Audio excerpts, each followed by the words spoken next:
Well,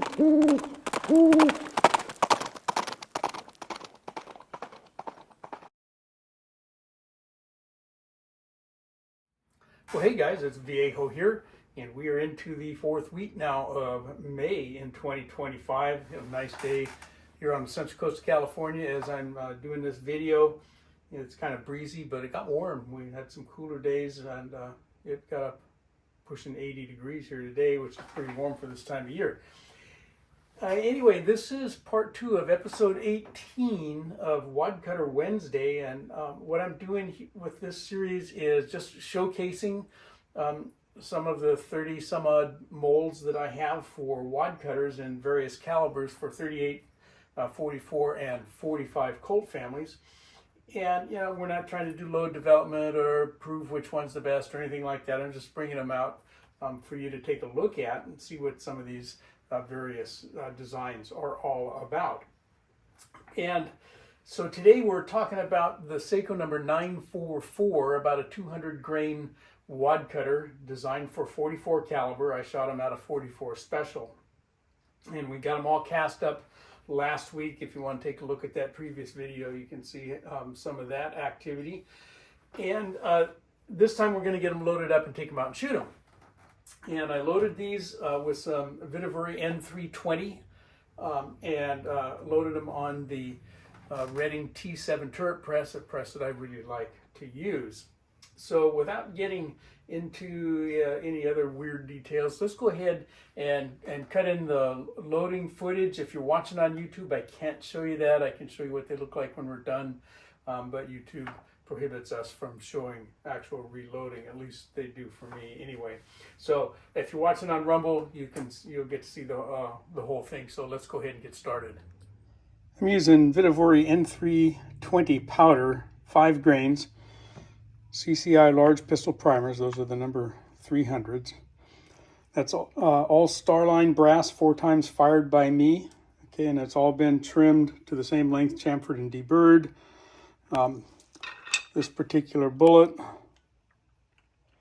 pretty small area there to crimp. You can see that little ledge at the top. At first glance looks like a crimp groove, but it's not. It's just a ledge there, and so we're going to crimp just over the top of that. And we can see, you know, we got Saeco's little top hat, pointy kind of a button nose on there. Nice big generous grease groove. And as you can see in the pane, I pre-primed and expanded this brass just to kind of save time on the video. I'm loading these today on the Redding T7 press. The die setup, I've got a RCBS cowboy die to do the expanding. We're going to dispense the powder out of the IntelliDropper and then drop our charges through the Hornady powder funnel die. I've got the Hornady, can't quite read it, cowboy cedar die to do the bullet seating, and we're going to use an RCBS cedar die to do a roll crimp. I've got my sizer die over here on the turret in case I need it. Every once in a while, I'll, you know, decide that I need to go back and redo a flare or something anyway. Got to be resized, or I got to pull a bullet or something like that. So I stick it up there. I didn't even need it today, so it never even got screwed all the way down in. So you can see just barely discernible crimp there. We've got all of that bullet, all of that bullet down into the case to hang on to. We'll check it in our Wilson pistol gauge. Okay, right in, right out. So that all looks good. All right, here we are. Got 48 of the Saeco 944 wadcutters loaded up in 44 special. Sitting over 5 grains of N320 and some CCI large pistol primers. All ready to go have some fun. I'll shoot at least a wheel full through the revolver for you guys, but these look like fun to me. All right, so the loading sequence, pretty straightforward. Nothing real special about that. You do have to pay attention to what you're using for a seeding stem in your seeder die with some of these guys to be sure that you got a good fit there. But that's nothing new for you guys that are old reloaders anyway. You got to do that. So went ahead and took them to the range again. Shot them out of the Ruger Super Red Hawk, and they shot reasonably well. A little over 800 feet per second, and the load seemed to be pretty consistent. The standard deviation was 9. That's not, tremendous, but it's not bad either. And they shot reasonably well. The target is a 1-inch target out at 25 feet, so I'm not out there very far. That's vision and old age, all that other kind of good stuff. But anyway, so that's what the target's scenario was. So let's get some of that footage cut in for you, and shot a couple wheelfuls on camera for you to take a look at. So let's go do that. Okay, we're shooting the Saeco number 944 200 grain wadcutter and 44 special.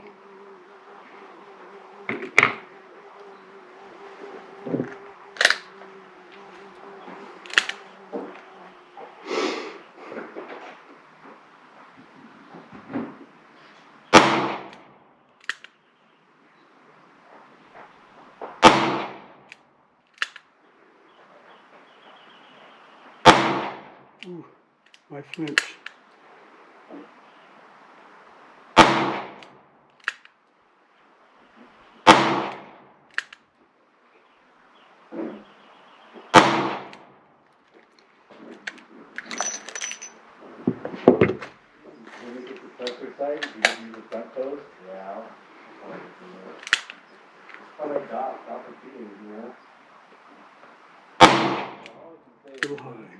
It was me. It's not even about a foot high. If you think about it, it's a foot high, right? That's 7 yards.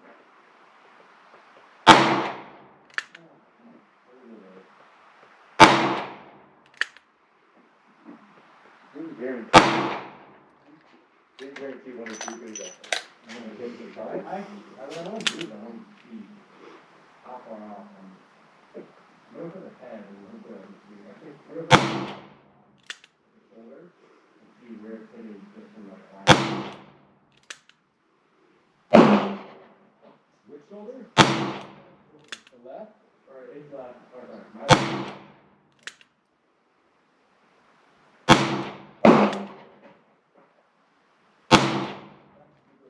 Yeah. Do it again. All right, other than that one, they looked in there pretty well. There's 3, 4, 5, 6. Not spectacular, not bad. If I hadn't flinched on that one, I'd have had a decent group out of those guys, I think. And then here's that other wheelful. I aimed a little bit higher, I thought. Actually, I was putting right in the middle. And then kind of the same thing. I got 3 or 4 right there, and then a couple of not so good ones. There it is then. They shot reasonably well. Okay, I thought, given for me, if you watch me long enough, I'm not the best shot in the world. Don't claim to be, don't want to be. But it was obviously a fun round to go mess around with, sort of an unusual looking bullet as far as wadcutters go, I thought anyway. But I was pleased with the way the load worked and with the outcome at the range. If you are following along, this is, as I said, episode 18. I still got a dozen more or so to show you, so we've got a lot more in the pipe for this series. I got a couple other things coming up soon that have to do with some gear that I got in recently, so kind of start looking for that. We'll have a Moldy Monday coming up here next week as well, so that's all on the Rumble channel, though. We're not doing Moldy Monday over here on YouTube anymore, just because of their regulations. So I think that's enough for this one. I hope you enjoyed that video and got something out of it. But from the Viejo bench for now, that's all she wrote.